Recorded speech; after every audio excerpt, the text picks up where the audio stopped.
Gipaubos sa Blue Alert ang Mandawi City DRRMO taliwa ning di maayong dagan sa panahon karon. Sa Mandawi City karong adlaw nagtutaligsik ug matag karon ug unya mabatyagan ang huros sa hangin. Sa Blue Alert naka-on call ang ubang mga personnel nga tawagon ug magkinahanglan og dugang manpower ang naka-duty nga mga sakop.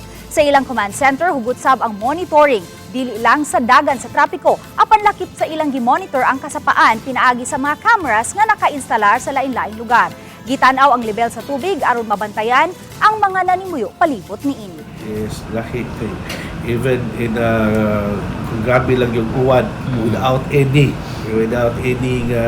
tawag is warning kung kalit lang uwan sa bako na niya yung kalit ng baha, so nalipad na ay pa yung mga kusuguan sa mountain barangays is mga na siya nga to ang ulis ng Blue Alert kay kung nauna to nagkailanlan sa taong trabang sa to ang mga kaubada maski of duty.